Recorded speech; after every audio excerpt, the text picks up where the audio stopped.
They have tremendous potential in Russia to do well. They're not doing well. Their economy is not doing well right now because it's been very well disturbed by this. It doesn't help when the President of the United States tells their largest or second largest oil buyer that we're putting a 50% tariff on you if you buy oil from Russia. That was a big blow.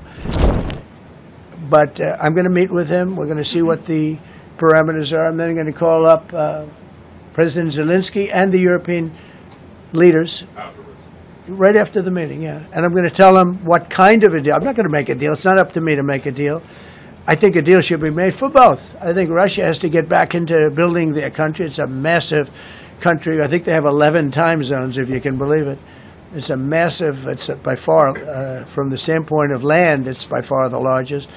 They have tremendous potential in Russia to do well. They're not doing well. Their economy is not doing well right now because it's been very well disturbed by this. It doesn't help when the President of the United States tells their largest or second largest oil buyer that we're putting a 50% tariff on you if you buy oil from Russia. That was a big blow. And then they say, gee, he wasn't so tough. Nobody else would have done that. And I haven't stopped there. I mean, look, I was all set to do things far bigger than that, but I got a call that they'd like to meet, and I'm going to see what they want to meet about. I'd like to see a ceasefire. I'd like to see the best deal that could be made for both parties. You know, it takes two to tango, right? So ultimately, I'll have a meeting next week. I had a great relationship with him, considering the fact that, I was not nice to him because of the pipeline. I ended the pipeline. I also gave the javelins. Do you ever hear of a javelin? Javelin is called a tank buster. They say that Obama gave them sheets and I gave them javelins. If it weren't for me, all those tanks that were destroyed at the first days of the war because the tanks got stuck in the mud, some commander made a better they would have been in Kiev in 4 hours going down the highway.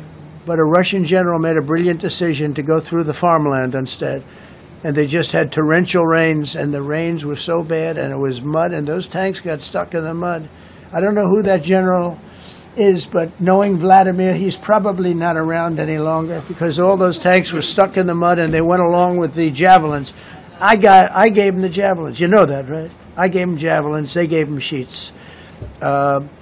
But I'm going to meet with President Putin, and we're going to see what he has in mind.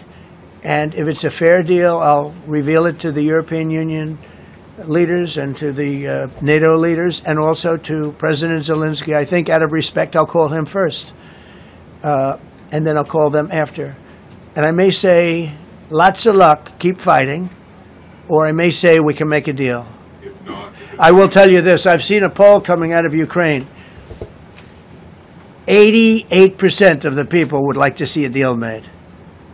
And if you go back 3 years, everybody was gung-ho for war. Everybody's gung-ho for war until you have it.